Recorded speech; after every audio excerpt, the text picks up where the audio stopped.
Hey guys, this geometry review is a review on right triangles.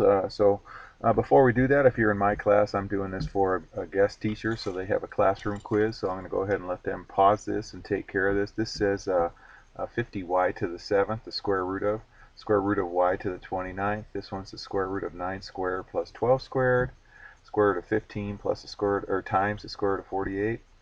This one's the square root of 675 or the square root of 3, and this one's 2 times the quantity square root of 54 minus 6. Okay, so go ahead and pause that and work on that for a bit.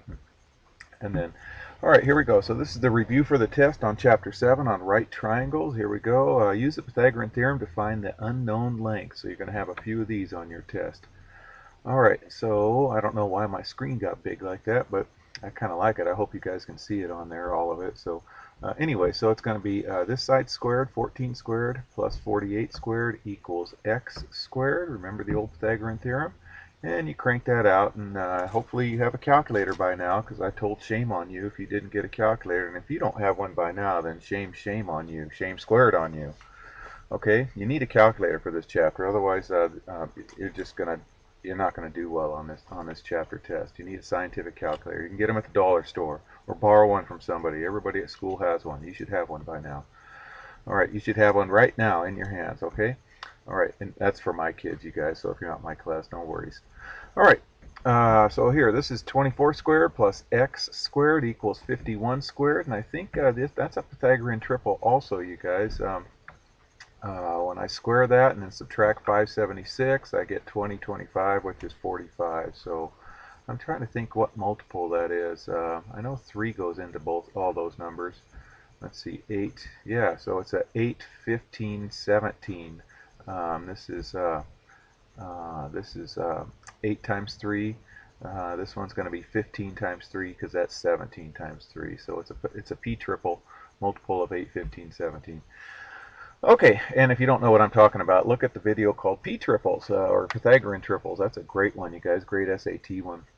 Find the area of the isosceles right triangle. Here you go. Okay, so since it's an isosceles right triangle, this altitude is going to cut this base in half. So I'm going to make this side 24 and this side 24.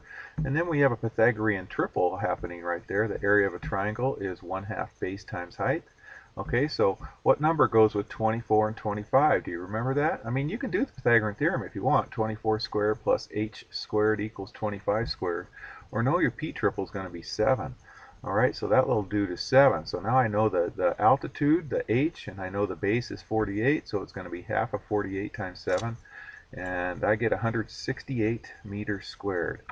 All right, so decide whether the lengths could be a triangle. If so, state whether it's an acute, there should be a comma right there, an acute, comma, right or obtuse triangle. Okay, so how about this, 14, 21, 25. So is 14 plus 21 greater than 25? And that'd be yes. In fact, you got to make sure all 3 sides, when you add 2 of them together, it's always greater than the 3rd side. So it is a triangle. And then take the biggest side squared, which is 25, and see if it's less than or equal to or greater than a squared plus b squared, the other 2 sides squared. Okay, if it's less than, it's acute. If it's equal, it's right. If it's greater than, it's obtuse. Okay, so here we go. 25 squared, we want to see the relationship with 14 squared and 21 squared. So square all those, and you find out that 625 is less than 637. So this guy is an acute triangle. I don't know if I wrote that on there. I didn't. So the answer is acute triangle. All right, I'll better type that in there right now. So acute triangle. Isn't that a cute little triangle? I think so. Okay, how about this next one right here? 11, 19, and 32. Well, 11 plus 19 equals 32, you guys. So, no, it equals 30, actually. So, and that's not greater than 32. So it is not a triangle. Okay, so I'm done. All right, okay, so find the value of each variable, round answers to the nearest tenth. Okay, so here we go. This is all that geometric mean stuff, okay? This altitude right here is the geometric mean between the pieces of the hypotenuse it splits up. So do a fraction equals a fraction over here, and then put y in the bottom left and top right. That's what geometric mean means. Okay, so y goes in the bottom left and top right. All right, so and then you put the other two pieces in the other spots, 1 and 4, and then cross multiply. Y squared equals 4, so y equals 2. Okay? All right, nice and easy, I hope. Okay, what about this one right here?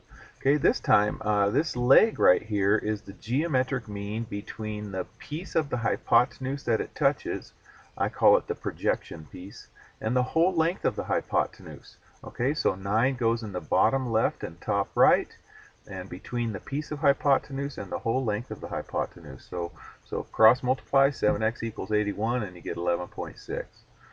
Okay, how about this one here? Okay, so now we're going to find this length right here. Okay, there's two geometric means. Y is a geometric mean, and 5 is a geometric mean. I need to do the 5 first, so I'm going to call this little length right here x, and I'm going to do the 5 first, and then I'm going to use that.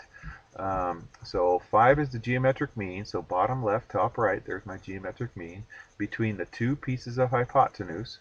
So cross multiply now, 3x equals 25, so x equals 3 goes into 25, 8.3 times. So now I'm going to put 8.3 there, and then y is a geometric mean between the 8.3 and 11.3, the whole hypotenuse. Remember, it's the whole hypotenuse. Okay, and then cross multiply, and you get 9.7. Okay, so find the value of each variable. Write your answer in simplified radical form. Okay, so these are 30, 60, 90 triangles or 45, 45, 90 triangles. Okay, so remember, if that's 45, that's 45, so these two sides are equal, so this is going to be 7, and the hypotenuse is 7 root 2. Okay, it's always root 2 times the side. All right, okay, how about this one, 30, 60, 90 triangle? Okay, when that's 30, 60, 90, whatever this is, the hypotenuse, 18, you take half of that, and that gets me the shorter leg. So this one's 9. Okay?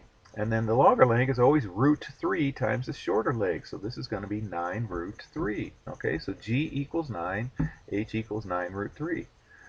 Okay? This one here, okay, this time they give me the shorter leg, so I'm going to multiply times root 3 to get the longer leg. This is going to be 5 root 3, and then I'm going to double that, and that's going to be 10 right there. Okay? Nice and easy, all right? All right, and then this one here, this time they give me the hypotenuse. Root 2 is hiding in there, so I'm going to divide by root 2. If that's 45, that's 45, so S equals T. I know that. So S and T are going to be 15 divided by root 2. All right, which is just 15 halves root 2. You just divide 15 divided by 2, which is 15 halves, and then tag a root 2 with it, okay? And you'll get that when you multiply it by root 2 over root 2. That's what you get. You just take that number, divide it into that number, and then tag a root 2 with it. That's the shortcut I told my kids. All right, find the tangent of A and the tangent of B. Okay, it doesn't say find the angles. It says find the ratio. Remember, tangent of A is ratio, so it's opposite over adjacent. Opposite side, so here's A. Opposite is 24, adjacent is 56. Tangents, you guys, don't deal with the hypotenuse, so I don't need that 8 root 58 stuff right there. So 24 over 56, and then reduce that. 8 goes into both of those, 3 and 7 times. And then the tangent of B is going to be its opposite, 56 over 24. 56 over 24. All right. Okay, so use the sine, cosine, or tangent ratios to find the value of x. Round answers to the nearest tenth. Okay, so this one here is a tangent ratio because the hypotenuse is not being used. So the tangent of 69 equals 25 over x, opposite over adjacent. Remember, SOHCAHTOA, S-O-H-C-A-H-T-O-A. Okay? All right, so there's that right there. And then go ahead and punch in tangent of 69 in your calculator. And you get 2.605, and then when you cross multiply, you should get 9.6. All right, how about this one here? You need to figure out what ratio that is. I got an angle, I got the adjacent side and hypotenuse, so adjacent and hypotenuse is cosine, so I'm going to do the cosine of 26 equals 17 over x, and then the cosine of 26, whoops, that's over 1, you guys. I'm sorry, that should be a 1 right there. Let me fix that. Let me go fix that. I don't know what I was thinking. Backspace, 1, there we go. Okay, that's a 1. Okay, and then cross multiply, so you get 18.9. Alright, this one here, this one's looks like I got this angle, side opposite, and hypotenuse, that is sine ratio, so it's the sine of 32. And then go ahead and cross multiply, so I get 1x equals 12 times 0.530. and you get 6.4. Can you see that's almost a 30, 60, 90 triangle? Almost. That's 32. So this shorter leg is going to be almost somewhere around half of this right there. Okay, so because that's 30. I mean, if it was 30, then this would be 6, but that's a little bit greater than 30, so this is going to be a little bit greater than 6, so you get 6.4. Anyway, all right, so last piece, solve the right triangle. So get all the missing pieces, round decimals to the nearest tenth. All right, now there's a couple ways you can do this, you guys. You can do sine, cosine, tangent of all kinds of things. If I started off, I would probably do I'd probably do the Pythagorean theorem to get this side. In fact, that's what I did. I called GH equal to x.